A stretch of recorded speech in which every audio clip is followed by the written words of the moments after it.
today I referenced this book. You know, she featured my one of my children's book, Hannah Banana, on her program on Saturday, and I'm returning the favor, right? Yay! And someone bless you, bless them too, or just pay it forward. The reason I used this book is because of the topic I was speaking about, and I wanted to share something because Dr. Faith Walters, she wrote this book, and it really shares her some breakdowns, and how she did her self work and the breakthroughs that it produced. All right, and so today, then I just want to share it. I just want to say the bit that I share is not all there is to the book, so don't limit it to that part of the book. The entire book is worth reading.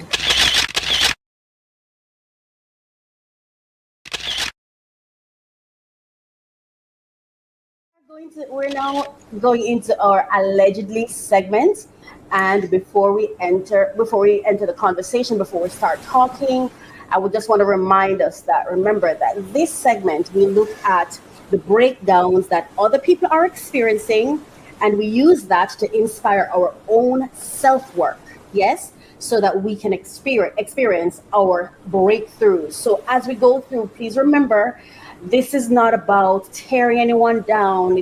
We're not here to litigate. We're not here to criticize. We're not even here to analyze. We're just here to share our thoughts and our ideas, and just to have a conversation around the issues that affect and impact us and our community and the people in our community. And I want us to just have an open mind, and I want us to be reflective too, based on the topic we're going to be talking about today. I really had decided not to talk about the Sean Combs case at all until everything was done, because there's so much salaciousness going on, and I don't want to be a part of that. And there's so much assumptions being made, and I don't want to be a part of that. And there's also some ridicule going on, and some really harsh, sharp criticisms. And as you know, that's not what we do here. What we do here is we appreciate and value other people's breakdowns, we explore them, and we use their experience as inspiration, guidelines, whatever you want to call it, to inspire our own self-work. When you're done listening to the stories, you should want to go sit down and reflect on your own actions, who you've been, how you're showing up. What are the things that you're doing that could impede your growth, your advancement, your success? That is what this is about. It's not, we're not here to criticize or whatever. But I also, in the same token, I want us to understand this. We're going to be authentic, and we're going to speak our truth, and I'm going to speak my truth, and I'm going to share my thoughts based on who I am and what have been my experiences. I am not the truth speaker on the topic. None of us, neither myself or my guests are. We're only speaking our own personal experience, personal thoughts, personal feelings, and personal views. If you want the facts about the case, you need to go to the justice system to get that. That's the only place you're going to get the real facts of the case. And even then, I still don't know if you'll get the facts. But anyway, but that's where you go, because that's not what you'll find here. I'm going to be sharing some information about it, of course, but we're not here to fact check the goings on of what's happening, right? So I just want us to be clear on that. Before I go any further, let's just go through and share the fair use. So copyright disclaimer: under Section 107 of the Copyright Act 1976, allowance is made for fair use for purposes such as criticism, comment, news reporting, teaching, scholarship, and research. Fair use is a use permitted by copyright statute that might otherwise be infringing. Now, I have a very, very special guest. Let me introduce him. Oh my goodness. Hi, Keith. Hi. Hello. How are you, Racquel? I am warm and wonderful. Awesome. You look warm, and I like the top you have on. I want. Oh, yeah. Thing. I got it especially for Sean Combs' conversation, which I wasn't prepared to go into just yet, but I wanted to have it. So I decided I'm wearing it today. Optimistic future. Where is it? Optimistic future. It's somewhere here. Okay. Take solace. Optimistic future. And that's what I wish him. Nothing but positivity. How are you doing today? How are you feeling? How's your day going? It's so weird because I remember my first podcast interview with you some time ago. Yes. And I was so nervous. Yes. And no, and now no more shaking, no nervousness. I love it. Yeah, because it's a whole different vibe. Podcast. You have your own YouTube channel. So first of all, welcome to Refresh, Relax, Renew podcast with myself, Coach Racquel. I am so happy to have you here. It is such a pleasure. It means a lot to me based on our history. Yes. Let me just say that. But no, I just want you to introduce yourself to my audience. Let them know who you are. Tell us a little about yourself. Tell us about your own projects, whatever you have going on. Share it so they can subscribe, follow, comment, whatever you want them to do. Go right ahead. Okay, I'll be an obedient child, and I follow the lead of the host. So whatever she says, she gets. So I'm gonna give it to you right now. My name again is Keith Merritt. Yes, I do a plethora of things. I'm a dad. I'm a musician. Entrepreneur, and I work in the educational system as well. And just a lot of different side projects. I'm an upcoming, soon-to-be author. Nice. And that's excited. Yes. So, yeah, you can find me on Next Level Living. That's my YouTube channel.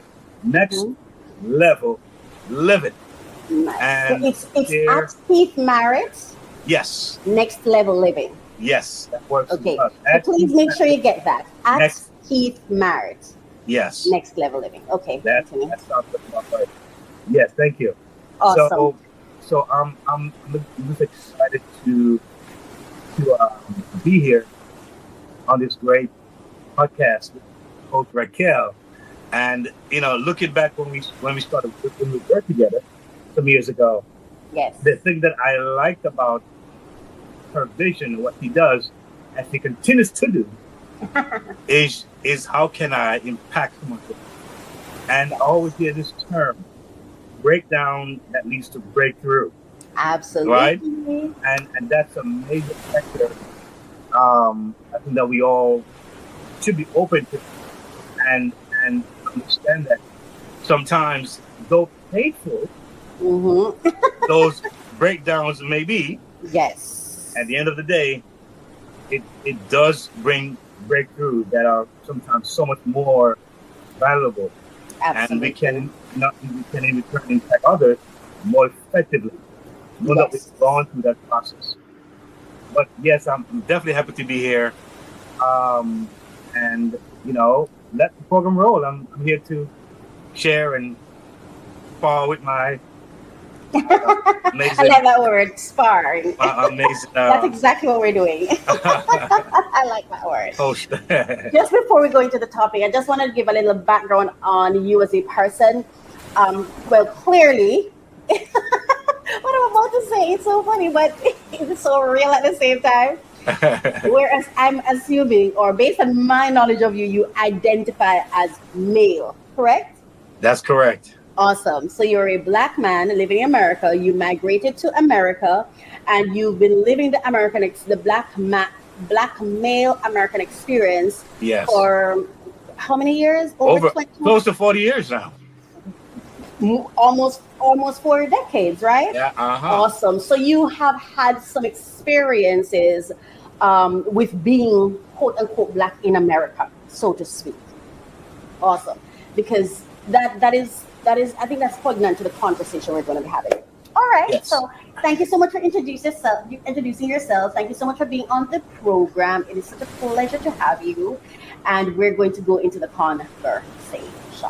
Okay. Right. So timeline of key events, and this information I got from the internet using ChatGPT. All right. So to get the facts, remember where I told you to get the facts? from the justice system. I didn't tell you to get it from YouTube or online. Justice system. That's where you get official details. All right. Okay. So on November 16, 2023, allegedly, Cassie Ventura filed a civil lawsuit accusing Sean Diddy Combs of RAPE and years of abuse. On November 17, which is one day later, the lawsuit was settled one day after filing. One day after filing, terms remain confidential. Not so confidential anymore. But anyway, on September 16, there's some typos here, so I hope I'm getting it right. The federal agents raid Combs' properties in Los Angeles, New York, and Miami, seizing electronic devices and other alleged evidence. October 10, Combs is arrested in Manhattan. Oh, jeez, come on now. In Manhattan on federal charges including racketeering and sex trafficking. March 6, judge, and all of this is, all of it is not this year. So November 16, 2023, November 17, 2023, then September 16, 2024, October 10 now, 2024, Combs is arrested in Manhattan on federal charges including racketeering and sex trafficking. March 6, 2025, this year, Judge Aaron Subramanian, or however it's pronounced, with much respect, set trial start date for May 5, 2025. April 18, 2025, the federal case is amended to include forced labor allegations. On May 5, 2025, a request by Combs' attorneys to delay the trial is denied. May 12, the trial begins with jury selection in the Southern District of New York, and May 12, 2025, opening statements and witness testimonies commence, including that of Cassie Ventura. Right?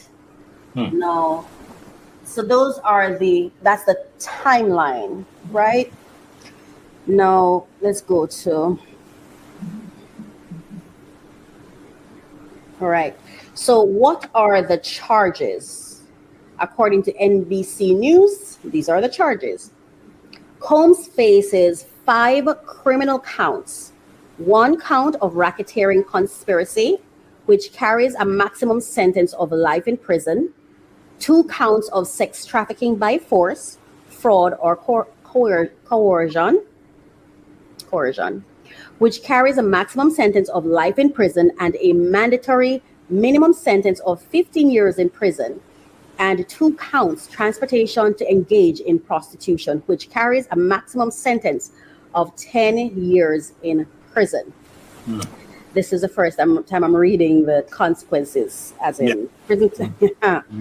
What does the defense say? Combs has vociferously denied the allegations against him.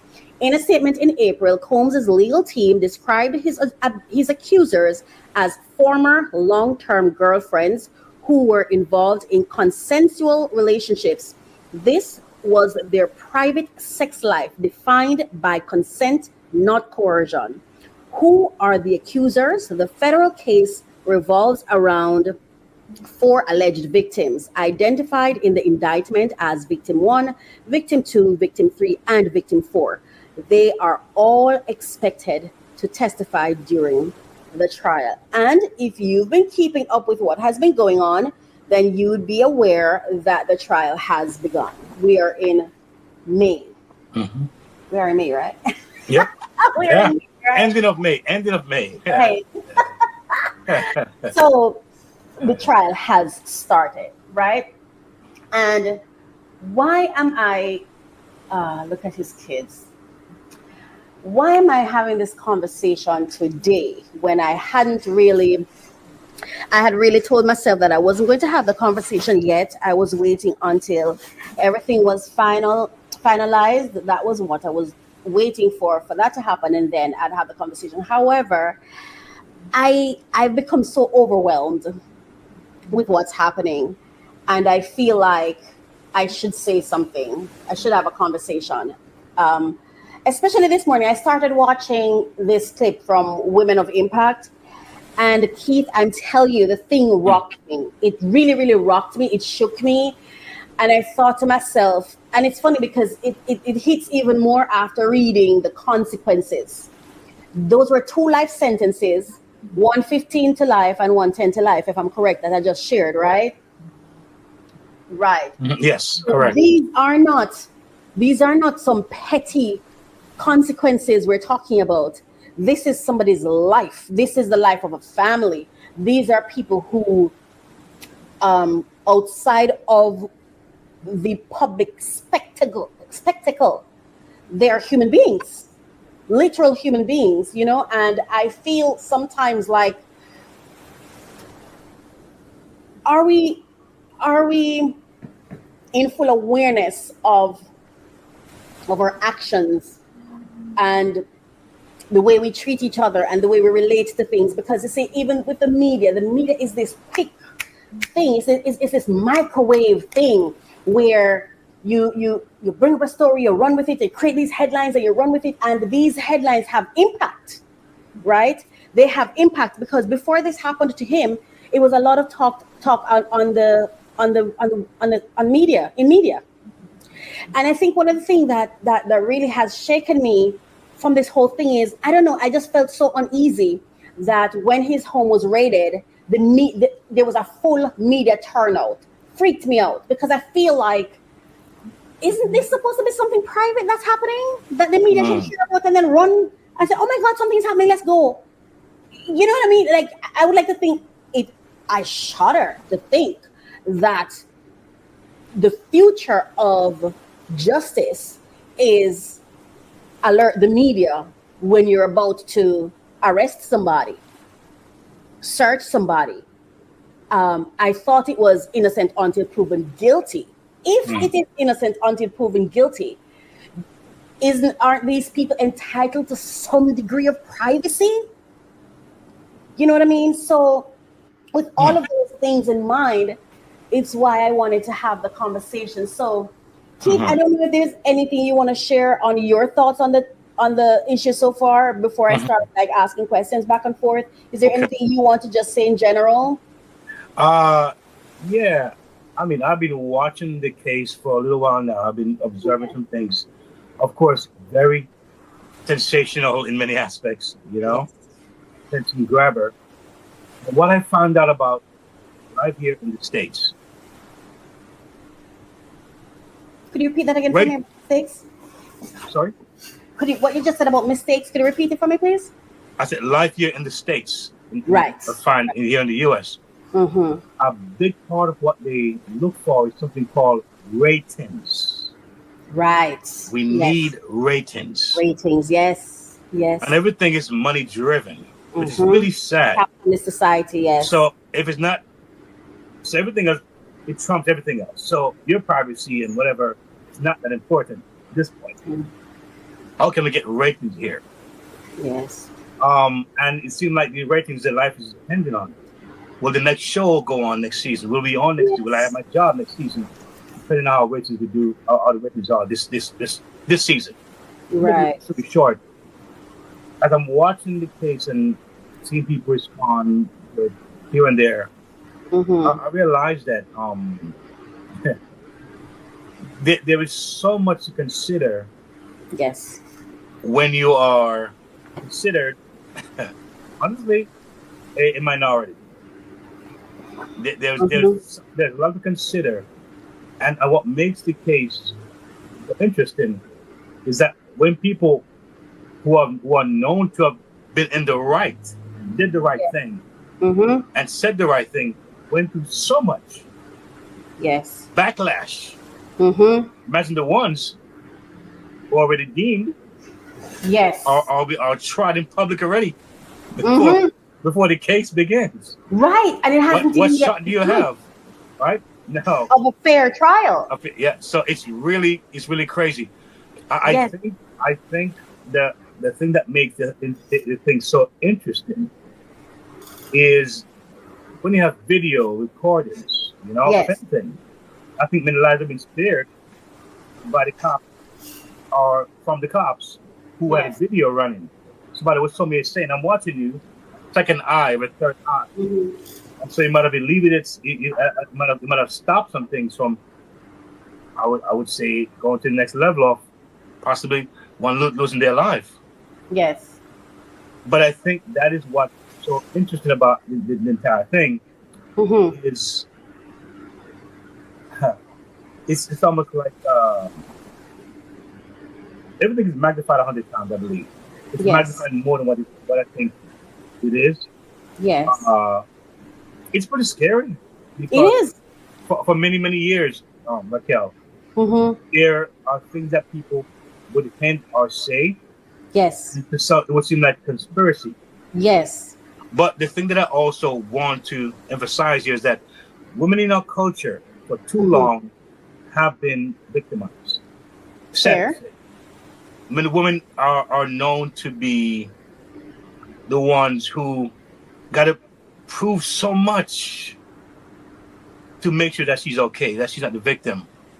We live in a very predatory society, very male-dominant society, and I think that sometimes have been a key role in how people view things. And so when someone goes overboard with so many different things to prove and show, it seems hard on one side, but it almost like it helps to make the truth, if it is true, be more easily acceptable or understand or empathy for the person.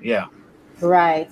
And thank you for sharing that, Keith, because I'm a woman, you're a male person. To be honest with you, when I was about to start this conversation, I have a book here that I'm going to share something from. And somebody we both know, Dr. Faith Walters, she wrote this book, and there's something in it that I was actually going to invite her for this conversation. Yes. But I was so bothered by what I saw on that television program that I thought to myself, but Racquel, you're not a male and she's not a male person. So I started talking to different males and stuff like that, and then I thought, you know what, you and I already have a rapport. We have this conversation with you, because I also had someone who works in media who I was going to have the conversation with, but I thought, no, I think I want to take it from a personal perspective first, person on it, one-on-one first, and then we can take it from there. And I just want to share something from here, and this is just for the purpose of conversation that I'm sharing it. So I'm just sharing. It's the book is called Reborn. Oh yes, nice. Reborn, and I'm reading a paragraph on page 46. Yes. Page 46. Yes. All right. And for you who's listening, I hope you're okay.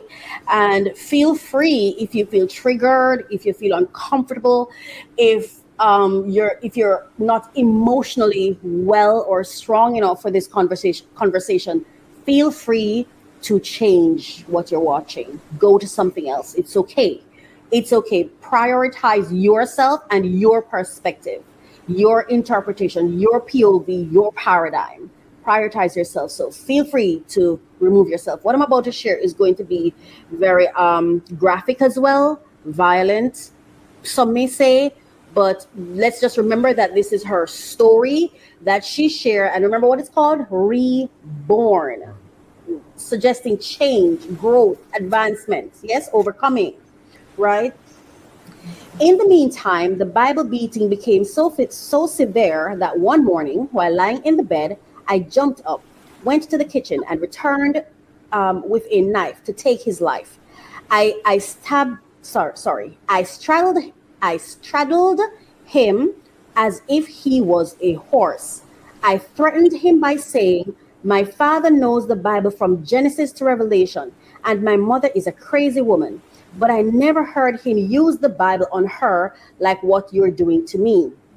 If you ever use the Bible like that again, I will ram this knife through your gut. I came close enough to his chest with that knife. Immediately, a voice said to me, "Don't do it, because he's not worth it. You don't want your mother raising your children." Upon hearing that, I returned the knife back to its place, went to bed, and fell asleep. So it sounds to me that the straddling happened. It was in her mind, right? Remember, she was thinking, why am I sharing this? First of all, domestic violence is not just a man beating on a woman. Let us be clear. Secondly, and I'm going to share one of my own experiences, Keith, that I've never shared before in life. And I sit with myself today and say, okay, we're going to share it today. Wow. But I'm not ready to share it, but I'm going to share it today. What I witnessed myself. Yeah? All right. Now, okay.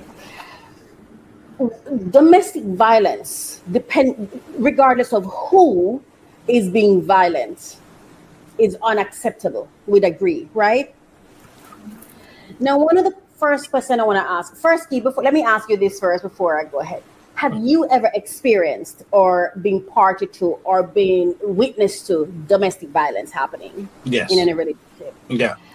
Have you ever, do you have any knowledge of it happened within a relationship and those two people continue the relationship or are still together today? I'm not sure if they're still together today. Yes. But they didn't break up. There you go. Yeah. And I've experienced it too. And again, I share this information with just for the purpose of for all of us to learn and advance, and for the community, for us as a community to move forward. I'm not calling anyone out, but I've experienced it myself to the degree that, well, you know me, Keith, and for those of you who are listening, who've been listening to me long enough, I have been very transparent about my own experiences. Yes. And I've been transparent about the different experiences in my life or relationships in my life that negatively impacted my capacity to have healthy relationships, intimate relationships. And the domestic violence is one of those things that affected me to the point where I get afraid of getting into relationships, not because I think someone is going to hit me, but because I get scared of who I might become. That scared of who I may become, that may bring that out in someone. Okay. Right? Now, when it comes to how does that matter with Cassie and Sean Combs, and I don't like to call him Diddy, so I'm always going to call him Sean Combs because I respect him. He's a hardworking man. He's someone who has built his life. And for me personally, today is May 26th, I believe. And up to this date, I am still waiting for some kind of evidence to make me feel, without the shadow of a doubt, that this man may be guilty of the charges of what he's been charged with. Because here we are talking about domestic violence, but that's not what he's being charged with. Let's be clear. I read the charges before. Please bear that in mind. That's not what he's been charged with, but that's the only evidence I've seen so far. Personally, the video of them at the hotel. And let me be clear, and people, you can feel about me however you want, because I'm going to speak my truth. And I'm not going to sugarcoat it or pretend because I want the mass to agree with me. What I saw happened with Cassie and Sean in that hotel is nothing compared to what I've witnessed myself in person. As a matter of fact, when I watched that tape long ago, I said to myself, he wasn't really trying to hit her. He really wasn't trying to, that man is energetic. He's thick. You can see that he worked out. If he wanted to pull his leg back and kick her, he would have kicked her. I am not saying what he did was okay. I'm saying for me personally, I want to see it for what it is. And I don't want to make it for more than it is. They went back to being together. That is not strange to me. I've seen that multiple times. Am I saying it's okay? No, I'm not. I'm not saying it's okay. Again, I just said, this is a part of why I'm afraid to get into relationships, because I don't know who I'll become, right? So I am not saying that should have happened, but to the extent of which it's being spotlighted, I don't think it's fair. And I find that troubling. For me, and I think I said this either in my last episode or no, I think I said this in the episode when I was talking about Terrence Howard. We don't need to use a hammer to kill an ant. You don't need just one swat and the ant is gone, done. You don't need to use a hammer. I think that the case is so the regurgitating of people's experiences with Sean, it's sad enough on its own. The video of him with Cassie is gruesome enough on its own. All of this information is by itself terrible. I don't think we need to add to it. I don't think we need to try to make it more explosive than it is. Just the mere fact, just present the facts as they are. It's bad. It is bad. Keith, I'm going to put you on the spot. Have you ever, I don't know if I asked you this. I think I asked you if you witnessed it. Have you ever experienced it? Did I ask you that? You asked. I asked that. Okay. Have you ever been guilty of it? Oh, no. Violence against somebody else. Okay. Neither am I. Well, no. Lies. I've done it one time. Let me explain. Okay. So when I was younger, I used to watch a lot of The Young and the Restless. But let me clear that up. It's not a lot of it. Whenever I happen to cross a television, somebody's on that, because I didn't have TV in my own home. So when I visit or whatever, you have to watch what they're watching. And by virtue of that, I've seen a lot of that, right? And I grew up thinking, oh my gosh, when you really love a guy, you slap him in his face, and he's just going to grab you and kiss you, and it's going to be romantic. I don't know if you've ever seen any of those shows. I have. The older ones. Yeah. Are you familiar with what I'm talking about? Yes, I am. Yes, I am. And it will become this whole romantic thing. Okay. So when I was much younger, the first guy I ever really dated, bless you, Mark, I decided I wanted to try it. And I was planning it for weeks, but he was really, really tall. He was like 6'2", I think. Wow.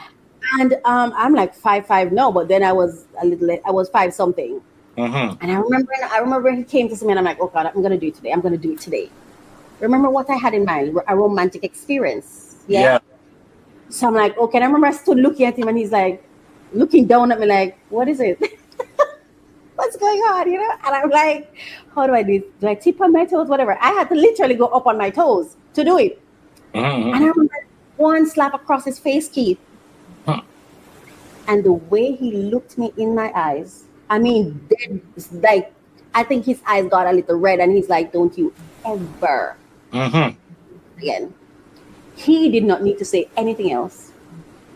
You got it. I got it, right?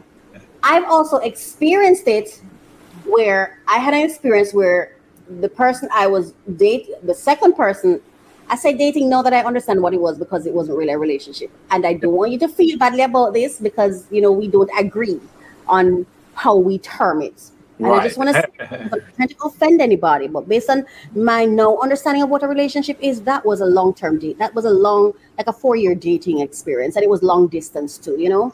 Yeah. But I remember once he wrapped both his hands around my neck one night. He went out and was cheating with who he's married to now, and I was asking about it. But let me be fair, I slammed the door because he was lying on the sofa like he was sleeping or something, not answering me, and I'm asking. And I remember I slammed the door to the room and I went in and I called somebody. And I was there talking. I called a guy and I was there talking. And I remember he came and he's really, really tall. And I was sitting on the bed. He was looking down on me. And I got up and I walked around. And I started lying. I'm like, because he was like, who are you on the phone with? So I said I was on the phone with my girlfriend. But that was a lie. And I remember he wrapped both his hands around my neck. And he was there for a good 30 seconds, I think. And then he moved his hands and he called the police himself. He called them, we spoke with them, and he left for a moment, went out for a little bit and came back. And then the other experience I've had, I will share it. I'm going to be sharing it at some point in this conversation. Experience where it didn't happen to me, but where I witnessed it in my close, in my family, right? I'm sharing all of these things because it is important for us to remember that we're not talking about something new. And I think it is diabolical that people are reducing this man to a monster. They're dehumanizing him. And I think that is wrong. Just as what he did was wrong, I think the violence that he's experiencing now should be just as wrong. Don't you think? Do you see the coverage of this case as violent towards men, towards the man? In some cases, I can see where that can be something that one feels. Yeah. I think. Do you think the coverage is just? Yeah, yeah. You know, I think that it's hard to say. I don't think it's ever really just, because yes, you're dealing with, like, who can afford the best lawyers, right?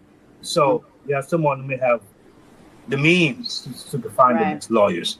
Is that really a fair advantage, you know, or where it's kept? Who's on that jury, you know? And so you wonder, where is the bound? Where's the real fairness here? Who, you know, what's the real thing happening here? But I went back and looked at the age gap. Right.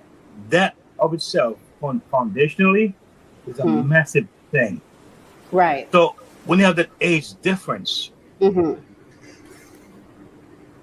kind of want to give the younger person a lot more grace, you know? I mean, so are you saying, because of the two involved, you feel almost obligated to be unfair? Yes.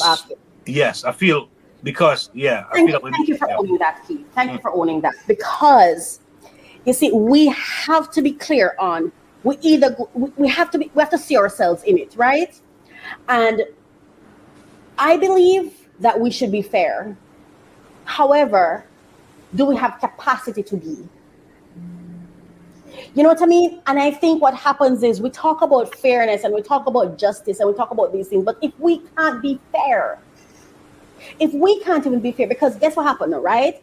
I would challenge what you just said by, he's a wealthy celebrity. He is vulnerable. People don't like to see it that way. You see, something happened to me a couple of years ago, when I owned my own company and I had employees, right? You'd be amazed to know how vulnerable the quote unquote rich is. It's like they can't even make a mistake. And let's be clear, when he met her, she had already been in a alleged 3-year relationship with an older man who was, I think, reportedly 27 years old. No, yes. So 10 years, right. 15. Yeah, man, I know. I'm not saying it's right. You know, I'm not saying what's right. I'm not here to say what's right or what's wrong. I want us to be clear on what the reports are, you know. And then they got intimate at age 21. They met at 19. So I hear a lot of people saying, oh, they were together at 19. Remember, when they met, it was business. They never got intimate, according to the reports, until age 21 on his, I think it was his birthday. And let's not forget, 19 is adult. And she monkey barred from her old relationship to this relationship. I'm just saying that it's, let me tell you why this matters to me. A thing called precedent. That's why it matters to me. Because you see, tomorrow it won't be Sean and we won't hear about it. It's going to be my son, your son, somebody else's son. They won't have Sean's publicity and they won't have Sean's money to hire lawyers. But the precedent would remain. Because the lawyers will always be able to reflect on this case. And I think as we proceed, and based on who we want to think is a victim, we've got to be careful. Because, and I honor you for being honest about it, because some people don't want to say how they really feel. But if we don't empty what we're really feeling and how we're experiencing it, we can't heal it. We can't fix it. True. Right? So we have to spit it out so we can look at it and assess it and say, hold on, man. But if I'm being unfair to this man, What is different from me being unfair to him than when we supposed that he was unfair to her? Unfair is unfair.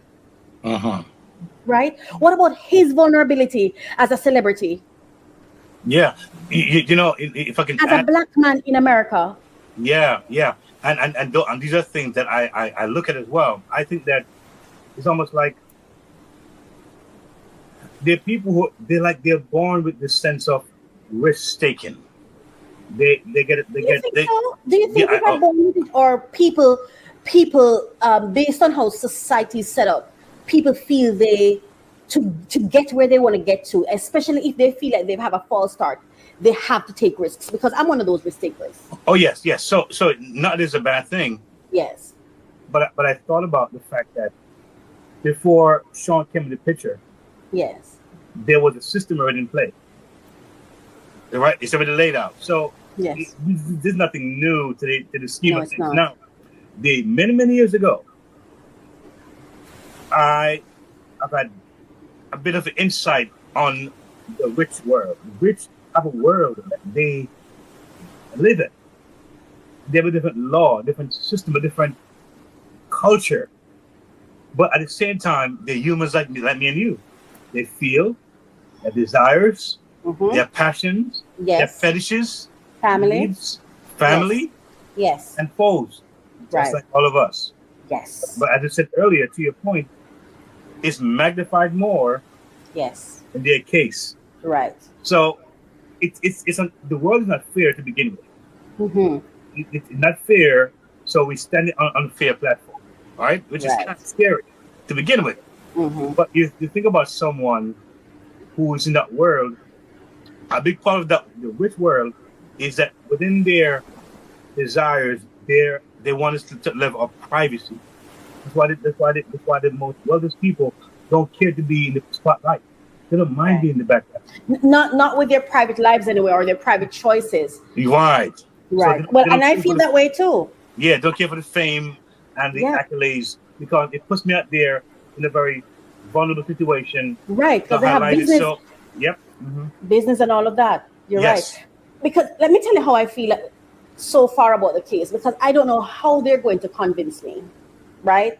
I feel like a case when it starts, and I think they're at like day 9 or day 10. And I still have, right now where it's at for me, I feel like a domestic case masquerading as RICO and racketeering. That's how I feel. If this was a domestic case, I would say, okay, I am seeing it.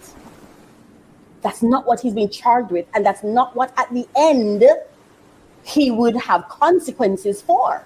And for this, and let me tell you why I think this conversation is so important, because I feel like it's the unfairness of the vantage of how we see the situation, to me, that escalated it. Personally, to me, I feel like if these were two married people, would we be having this conversation? Would it have inspired this case? Interesting. You see what I'm saying? Because remember again, what's the case? Racketeering, RICO, right? It's based on my understanding of what I've read so far. It's supposed to be multiple people being charged. And to date, what I'm hearing is, for me and my understanding, a man and his girlfriend had these experiences, right? And because I've been watching the reports on the case, by her own admission, in her own voice, she wanted to please him. And she did these things because she did not want him to do it with somebody else. I'm a woman, right? And let me share something with you as a woman.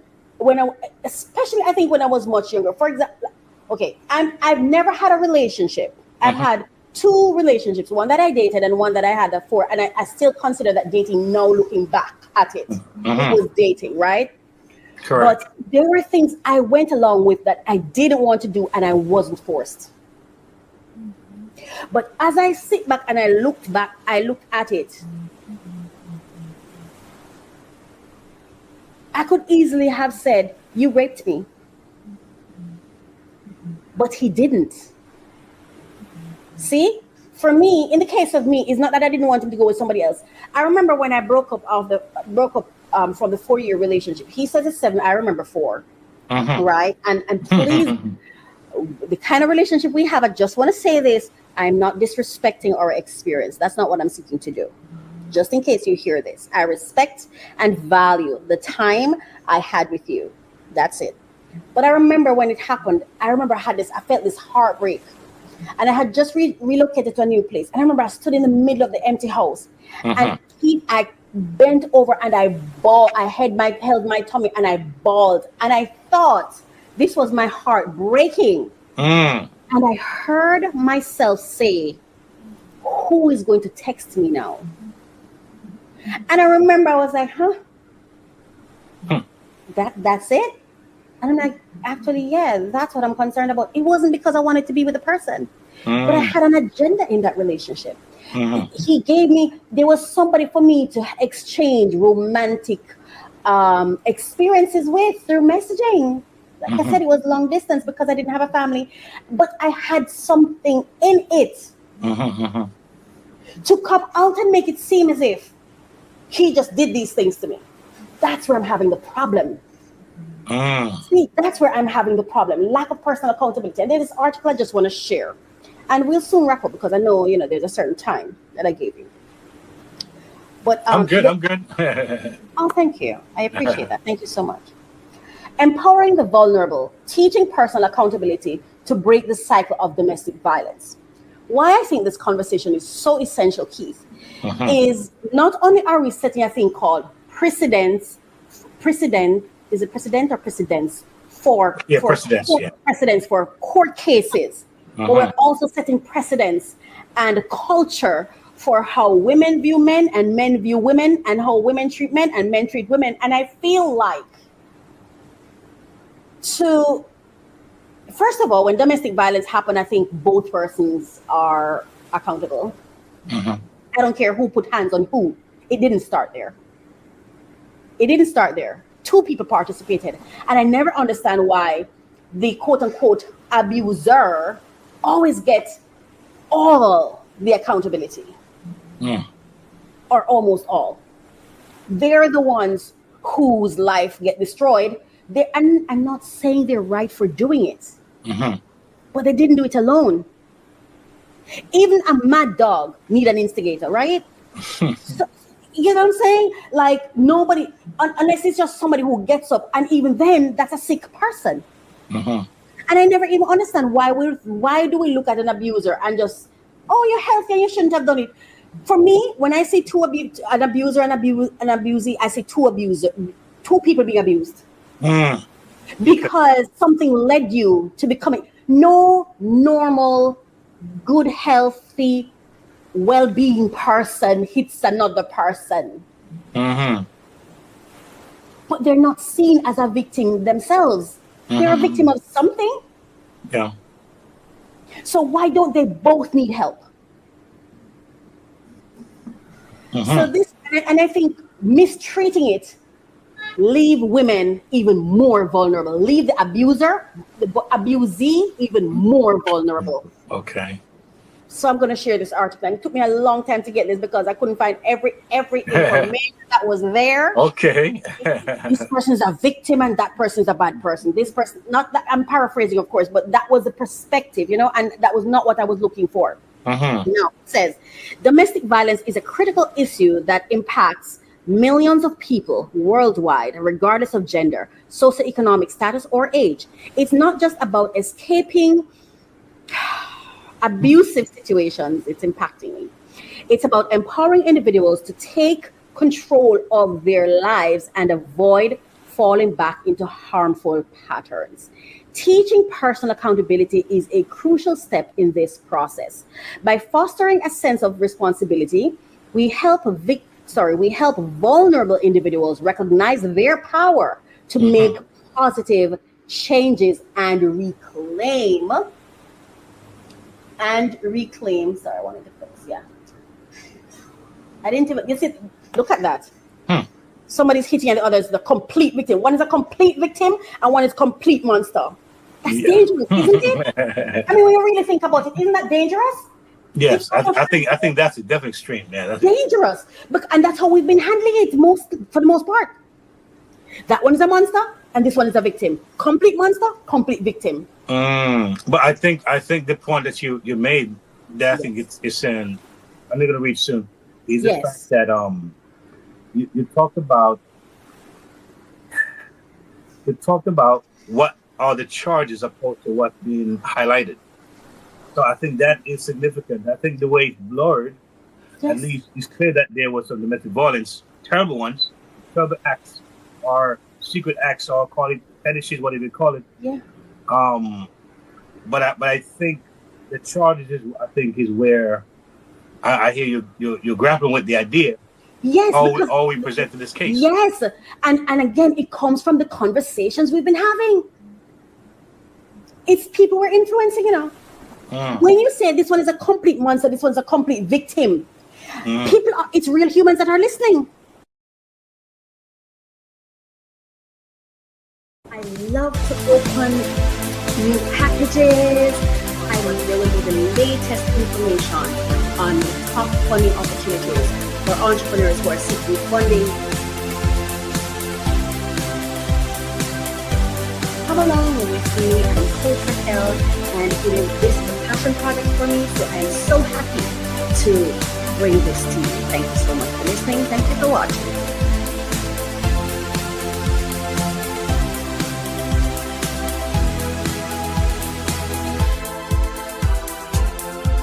Unlock your potential every Thursday with our podcast, Refresh, Relax, Renew. Join Coach Racquel as she guides you through personal development journeys. Each episode focuses on actionable steps to enhance your personal journey. The podcast features 3 main segments to keep you engaged. We start with discussions on trending topics relevant to your growth. Then we unbox solutions to common challenges we face daily. Finally, stay updated with fresh funding opportunities each week. Tune in every Thursday for new episodes, and see you there.